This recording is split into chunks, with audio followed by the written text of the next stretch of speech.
because you're acting? But yeah, because I started hanging out with all the creative arts people, and then I was like, yes, I wasn't gay last year, but now I am. I've gone gay. Not that there's anything wrong with it. No, but I had a transformation. I was like, why waste this on chicks?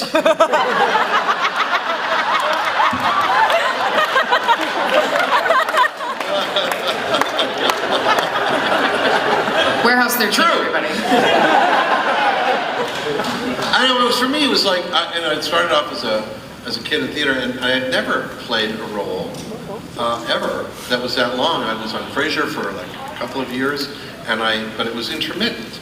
And being in the original cast of a show that we started, and we helped create these characters, and they wrote them for us. There's not one fight that we didn't have off stage that they didn't write for us on stage. Well, maybe one, Eddie. But the truth is that that was the challenge that we all had to deal with, which is you think you know what you're doing, but suddenly you're on a show for years, and it's 6 or 7 months of our lives every year, and you don't want to have bad habits, and it's easy to get them because you want the crew to go home early. It's a very important relationship, and the most important relationship is the one with the audience, and you want to make sure that you're giving your best all the time, and it's hard to do. So as a family, as we kept ourselves, we kept each other going. We wouldn't let ourselves do bad work. We kept laughing, basically, for 5 years. So it was a blessing to be able to laugh for 5 years and have that family that we were going to. That was the thing that was really hard for us. It wasn't, there's the thing about, are we ever going to work again? Are we going to get paid again? Can we afford our mortgage? Can we do this? Because all actors go through it every time they lose a job. Every time a job is over, I mean. But in this case, we got used to it, and even though in our brains intellectually we knew the show was going to end, maybe we'd get 5 years. When we got the news, which was about 2.5 months, maybe before we started shooting the last 6 episodes, we all got the news. Okay, we're not doing 13, they're just doing 6 episodes, but we are going to get to close the show out. It's going to be done properly. They're not going to cut us off at the neck, and the fans are going to be honored. We felt good about that, but all the time that we were doing it, we'd look at each other and go, there's a little thing happening in here, and yes, we can be adult about it. No, there was but it was hard. Saul's frozen heart began to thaw. I'm such a softie, but it was difficult. But look, we have, you guys didn't cancel us. So we have this, and we have the opportunity to talk to people who loved our show. Very proud of that. We have each other right now. And interestingly, it's like, because we became such a family, I mean, we had our moments where, we didn't get along. We did not get along, but it's like, I mean, that was Joanne. Poor Joanne. Statement. God love her. I mean, she had to do, it was one thing Allison dealt with me, Saul dealt with me, but Joanne had to deal with me every day. Like, from the moment she woke up, and like she'd come to work and I'd be like, hey, what's woo, purple nurple. Furniture, fart in your face. Tetons. Ooga. Yes, it's true. He is Pete, and you can't take him off. So, and I think I've told you guys this story before, but one day it was during one of the episodes where we went back in time, and we were in the car, and we were being in this beautiful old-time convertible, and we were just kind of, waiting to start the next shot, and I said, Joanne, do I drive you crazy? And she goes, Eddie, sometimes I want to stab you in the eye with a pencil. But if it were any other way, it just wouldn't be the same. And that's kind of the, that's the relationship that she just looks at me and kind of goes.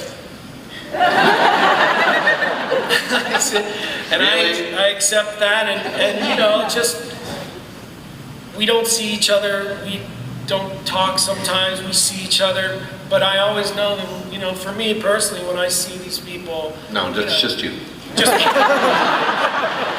That it's cool, you know, like Joanne and I can't stay mad at each other. It's like we're mad at each other, or she's mad at me. And then, She's actually furious with you right now. She sees me and she's like, let's not be mad at each other. And I'm like, I'm okay. It's impossible to stay mad at you. I've tried. Yeah. So have my parents. Just like, ooh. After 26 years. That face. Yeah. Anyway, let's talk about other things. Well, I have a question down here. I'm right in front of you. Right over here. Sorry. Hi. Hey, man. I will admit, I teared at the end of that last episode. It was satisfying, but it left me wanting more. Yeah. Well, it left us wanting more, believe me. Thank you for saying that. Now, if you could do a plot, what would it be? Either personally or for your character?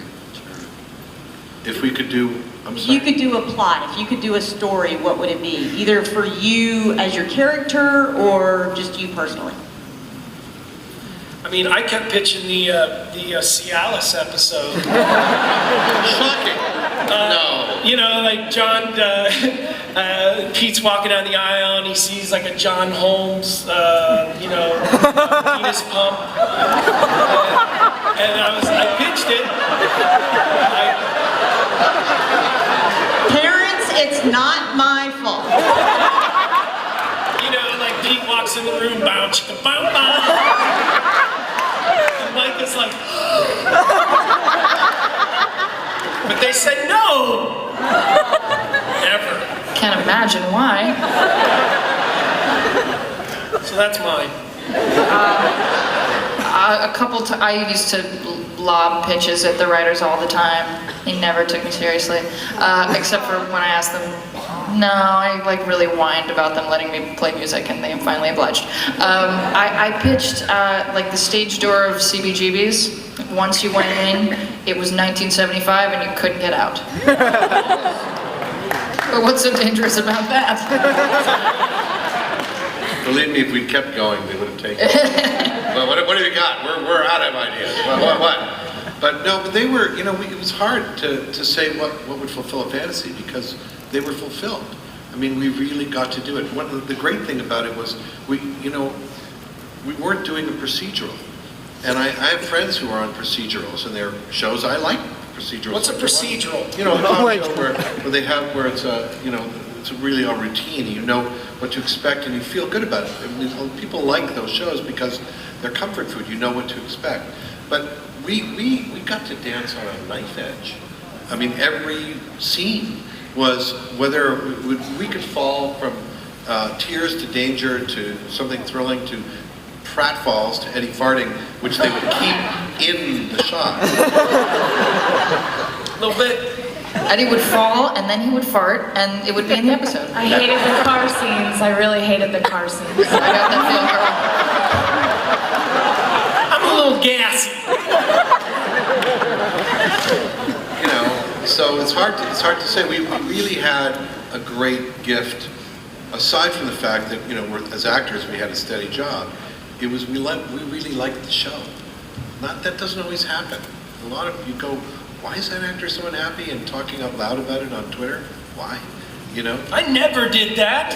How dare you, sir? You always talk happy stuff on Twitter. Okay. You never complain. I mean, the thing is, we had very little to complain about. We had great characters that had great range. We were written really well. So you might, you know, if my friends who are doing procedural might say, oh my God, I'm just tired of interviewing the serial killer again. But, you know, or I'm tired of looking for that murderer, or I'm tired of interviewing witnesses, and it's just a different face and a different actor, and it's the same questions every week. I guess I can't complain. I'm They get to go supporting home my and roll family. around in their money naked. I guess. witch. I know, but that, the truth is, we had a great run, and it taught us as much as Allison says. I know I was 18, I was going to college, and I learned a lot. I was in college. I mean, I was already 62 or something at that point when it started, and it was 61,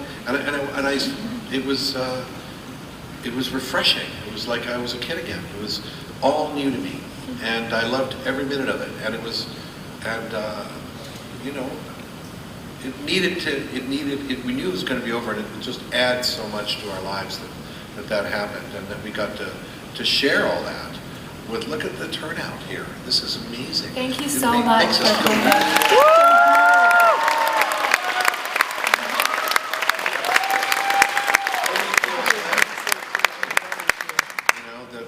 That it means something to you guys. We've got a question out here. Just like, obviously there's so many great things about the show. One of the things I loved the most was the development of Artie and Claudia, the father-daughter relationship there. And just for Saul and Allison, if you guys, like, what was your favorite Artie-Claudia moment? It's hard to pick. I mean, like, I'd love to have something quippy to say to that, but, you know. I have one. This is, okay, good. But the thing that gets me emotional about the show is you know, what a mentor Saul has been to me these past 5 years and continues to be, and I count him among the most important people in my life, so.